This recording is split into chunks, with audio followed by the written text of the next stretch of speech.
هي روحي هي نسيانة، اسمها ربي ليا نسيانة، هي روحي هي نسيانة، اسمها ربي ليا.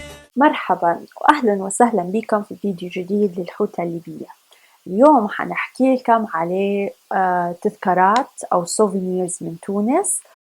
سافرتها في تونس، وكانت معايا في الرحلة صديقة لي مامتها تونسية. صديقتي الأمانة يعني تفهم في الحاجة السمحة. من ضمن الأشياء اللي ورتني لي وشجعتني وقالت لي لازم تشتري منهن هذين سماح وما تلقيهنش بس إلا في تونس، وهيك كانت الأوشحة هذينا. طبعا أول واحد حنبدأ لكم فيه اللي هو ذهبي.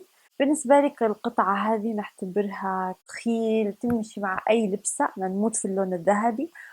ومن القماش يعني يعتبر قماشتها كتان، يعني حتى صعبة شوية، يعني مهما حددتي برضو مكان التطبيقة مكان الصفطة تبان فيها، بس في نفس الوقت أنا منعتبراش عيب. يعني هذا دليل إن قماشة طبيعي، يعني قطن أو كتان طبيعي، ومن جماله إنه يكون فيه الشيء هذا. يعني بالنسبة للنكشة متاع زي ما تشوفوا كي من قريب، عن النكشة تكون من الحواف في نهاية الشال من الطرفين، وهذا متاعي فيه نكشة ذهبية، ومن تحت فيه الفتول زي ما نقول احنا بالليبي، الفتول متاعاته كلهن النوعية هذه من الإشاربات كلهن في الفتول هذينا. حجمه يعتبر كبير، زي ما تشوفوا أنا طرحته، يعني تعتبره قطعة سمحة ونزيكة، مش في كل مكان تلقيها، يعني حيعرفوكي إنك واخدة حاجة حلوة وعارفة كيف تختاريها. أما بالنسبة للشرب الآخر أو الوشاح التونسي الآخر فهو اللي عليه الحوت. طبعا هذا مش أنا اللي شريته، هذا هدية من الوالدة جابتها لي لما هي سافرت لتونس. بعد سفرتي الأولى اللي أنا جبت فيها الوشاح هذا الأول. زي ما شفتوا تطريز السلك الذهبي، وبرضه السلك الذهبي هو اللي يلمع، بينما الأزرق لا يعني يعتبر سلك عادي طافي شوية. برضو من لورا باش تشوفوا طريقة نكشة السلك والخدمة متاعها. فيه فتول زي ما قلت لكم، الشيلين هذين فين كلهن فتول.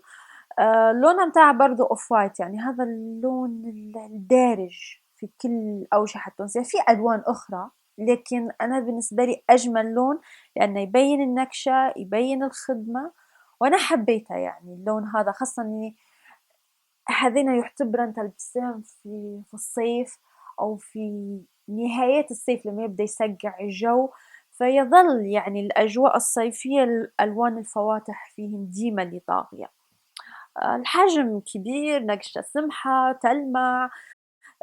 في رسومات، في ذكر عندهم الخميسة، في رسومات واجد. لكن طبعا أنا يظل الأسماك وجو السمك يعني عندي هو المفضل. حلو، ننصحكم فيه، تهدوه هدية تستعملوه.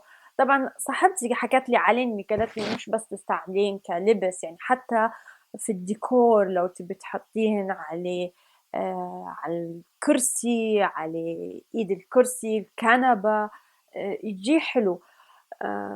يعني فيه جو، تحسيها قطعة عملية لها أكتر من استخدام، انت وخيالك تقدر تستعمليها زي ما تبي.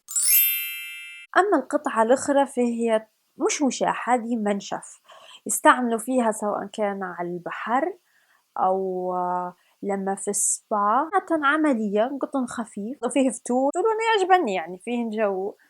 لها نصيحة إنكم لما تمشوا لتونس تفكروا تشروا حاجات زي هذينا، صناعات تقليدية، سوفينير حلو. هذا فيديو اليوم عن الأوشحة التونسية، فلو عندكم أي اقتراحات أو أي موضوع تبوني نحكي عليه أو نناقشه، ياريت تكتبولي تحت في خانة التعليقات، وما تنسوش لايك وسبسكرايب باش تشوفوا كل جديد للحوتة الليبية. نتلاقوا في فيديو جديد، وسلامات.